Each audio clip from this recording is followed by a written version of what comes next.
What's up, guys? Checking back at some Fruit of Grisaia. That's the name of this game. As you can see, we're jumping back in at a very exciting time, so let's get going. And the excitement continues. Anyways, we're on the roof of the school with a spaceship in the background. Alright, this looks about right.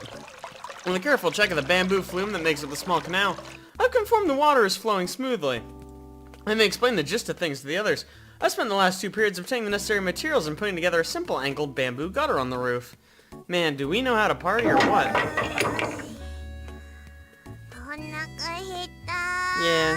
Nah, dude, we're all hungry. A few minutes after lunch break begins, my classmates, excluding Sachi, emerge. So, fun fact, apparently I've been saying her name wrong. Some enterprising young fiend has pointed out in the comments it's Michiru, not Mikaru. So, thank you for that. I'll try not to fuck that up anymore. Yes. I mean, presumably, I guess. Why did we come up here? Is it because this is probably the only place where we have room to lay out a bunch of pipe or something? Did I make what? Bamboo? Yeah, I'm a bamboo maker. Yeah, there's a bamboo grove within walking distance in the direction of the mountain, so the materials weren't hard to come by. Also, bamboo just grows. You can just have it. Did we skip class? I mean, we don't have a social life. Why didn't we just get it, after class? This would be the first time I've skipped class, come to think of it. I thought you just said it was lunch break. What's happening? I know, Yuji is incredibly boring. I know, I'm surprised too. He seems like a real go-getter. Yeah, I suppose you could say that. Are you really getting flustered about this? About him being a boring motherfucker? Nobody cares. Also, I used Mosu bamboo for this thing, but when you're looking to make more intricate goods like a hamper or strainer... What? The more flexible Madake bamboo is better suited for the job. I don't know how to say that word, but I fucking tried. If you can tell the difference between the two, it'll come in handy when you're trying to live off the mountains. Keep it in mind for when you live off the mountains. I would think it would be live on the mountains, but what do I know? Ooh, counterpoint. It's the 21st century. Male students don't need to either. It doesn't matter. Just live in a house. They sell those. You can buy them. Oh, welcome back. Sachi joins us carrying a large tote bag on her shoulder.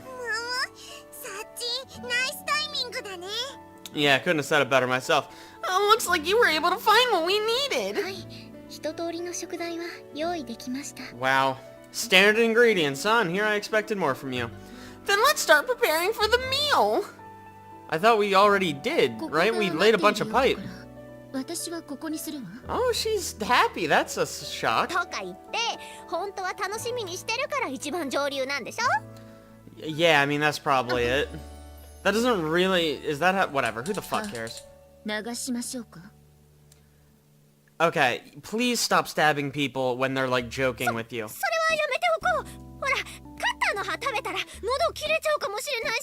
You'd be fine, don't be a baby. People eat box cutters all the time by accident.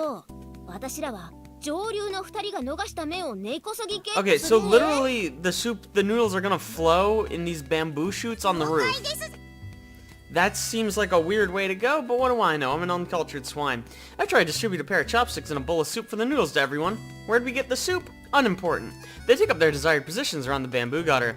Seems like flowing salmon is a rare experience for everyone, not just me. Are we doing a baseball? No, it's a metaphor. In response to Michiru's yell, Sachi released a few strands of salmon noodles into the waterway. Oh, and now I'm excited. Is it fast? How is the water flowing? Where's the water coming from? Is it that spaceship behind her that we can't see? Oh man, now I'm immersed. Don't just eat all the noodles. Let the people behind you get some too, bitch.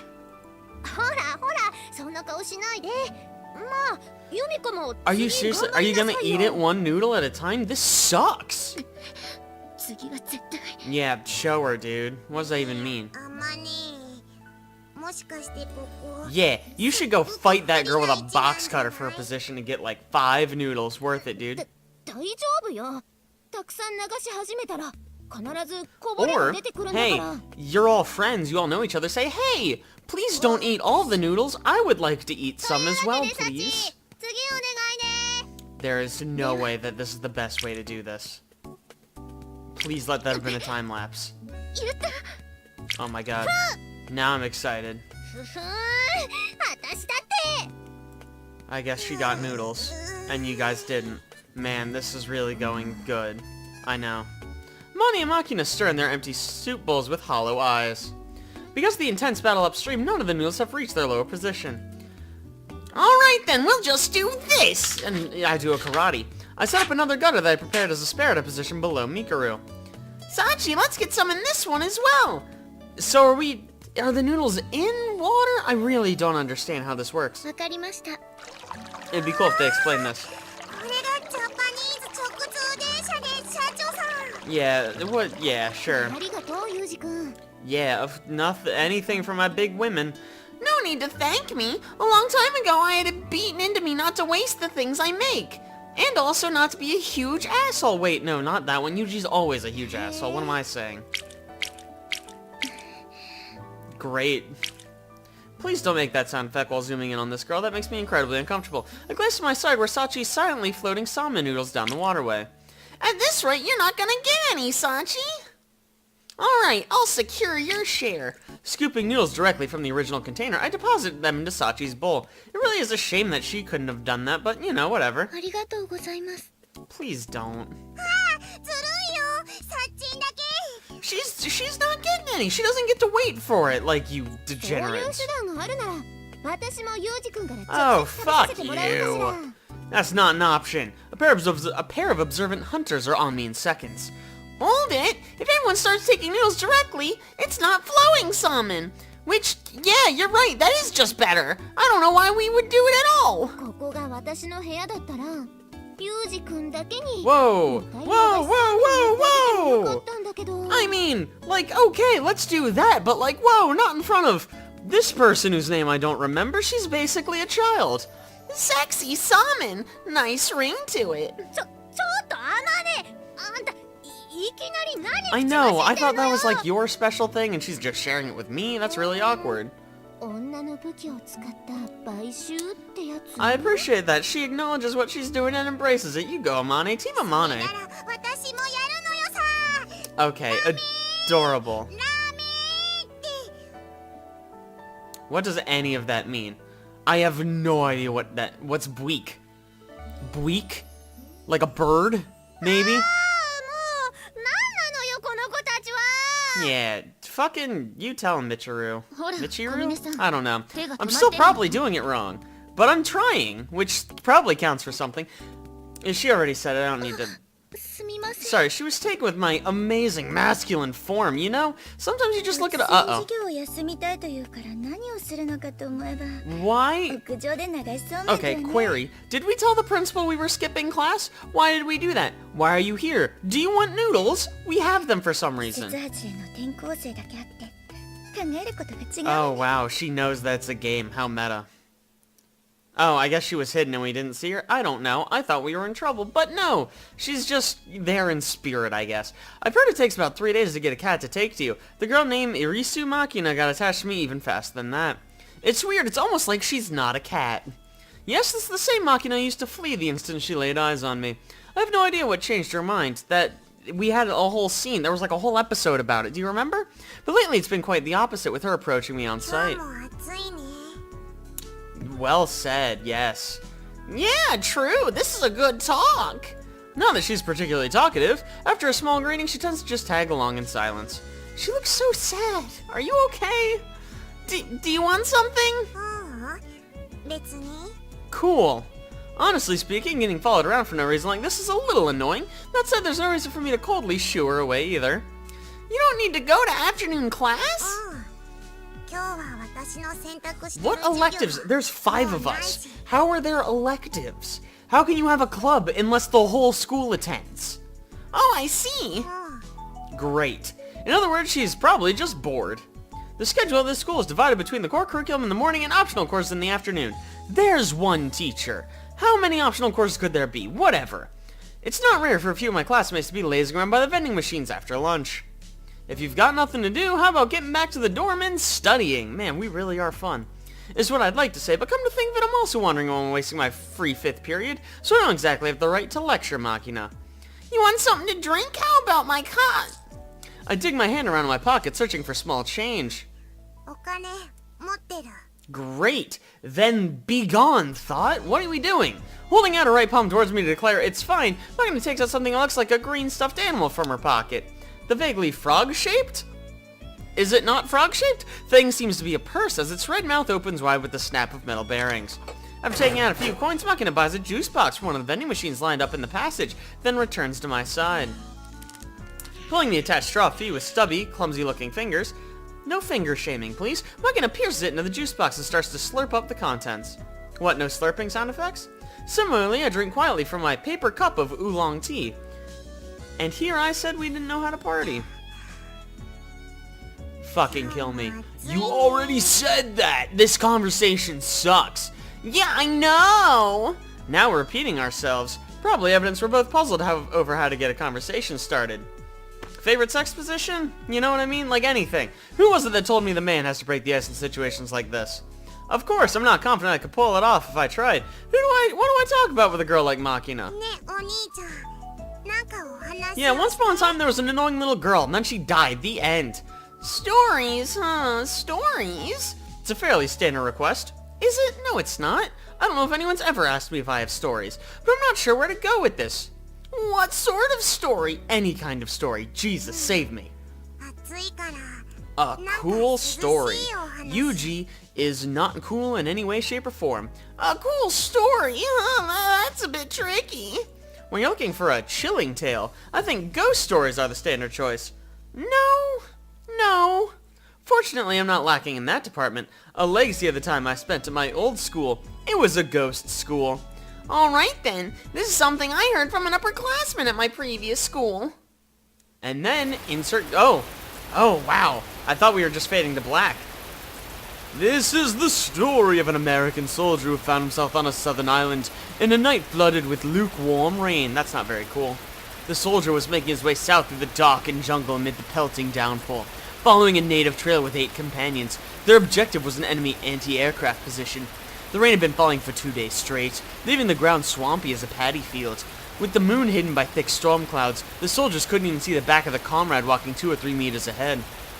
The squad's nerves were already worn by the suggestive darkness, sexy darkness, of the night jungle, but the relentless rain piercing through the tree canopy was slowly sapping their endurance as well. And on top of it all, the rough map they'd received from the scouts was vague to the point of uselessness, good for little but further fueling their anxiety. As the squad trudged at a virtual crawl through the knee-deep mud, it was inevitable that their formation grew increasingly loose. This story is very boring so far. So the American soldier, a sniper bringing up the rear of the column, was desperately struggling to avoid getting separated from the rest of his unit. I mean, seems likely that they were all American, right? Since they're in a squad together? What do I know? Eventually, he heard distinct clacking from some distance in front of him, raising above the sound of the rain. He recognized the sound of the castanets the platoon leader carried as a means to communicate at night? Okay, sure, I guess. Or in poor visibility conditions where hand signals were impractical. The number of times he clacked indicated an order to halt on the spot. The man dropped to one knee in the muddy water, grasped his rifle to his breast, and removed the lens cap from his scope, shielding it from the rain. An enemy ambush? Lying flat on the spot, the man pressed his strong eye against the gun's sight. The back of the soldier in front of him came into view. No shots had been fired as of yet. Earlier reconnaissance had indicated there were barely any enemy troops or armed guerrillas in this area. If there were enemies here, odds were they'd be scouts, and most likely a fairly small group. As the man rested his chin in the muddy water to watch the jungle ahead, he heard the first sounds of gunfire. The enemy wasn't 30 meters away from his squad. They'd practically bumped into each other. Ah, God! Okay, epilepsy warning, I guess. Thanks for that.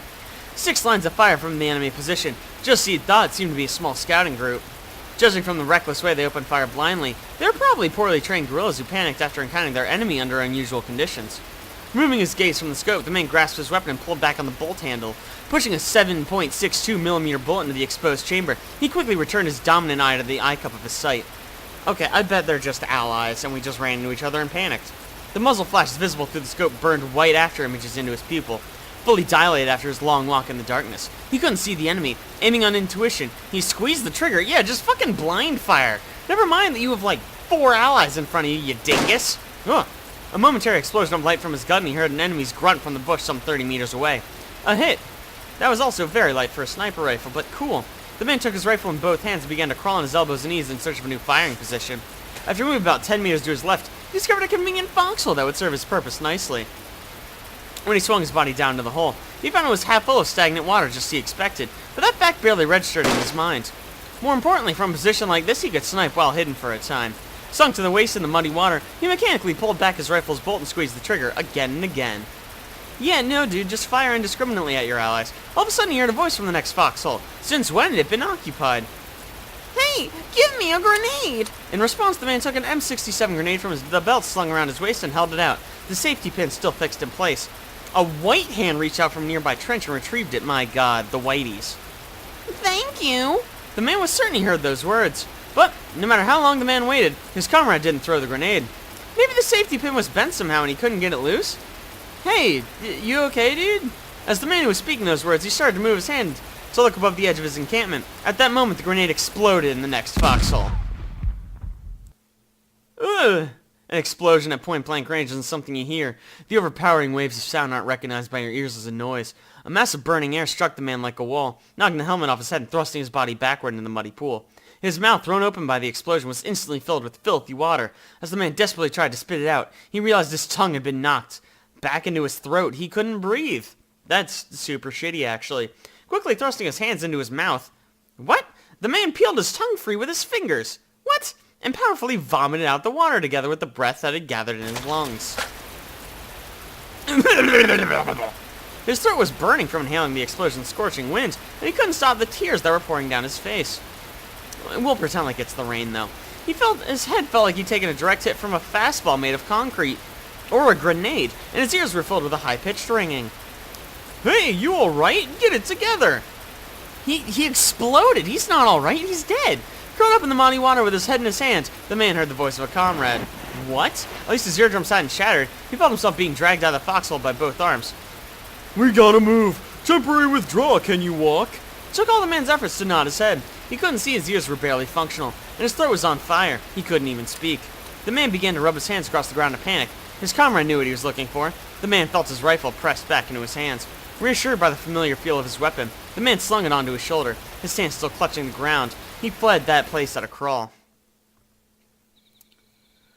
Whoa, my god, this story sucks and is about 10 hours long. But now that we've officially exploded and gone to the universe, I'm going to draw this episode to a close at least. So thank you guys so much for watching. I really appreciate it. If you like that, don't forget to like, subscribe. Be sure to tune next week for hopefully a less shitty story with yours truly. I'll see you guys then.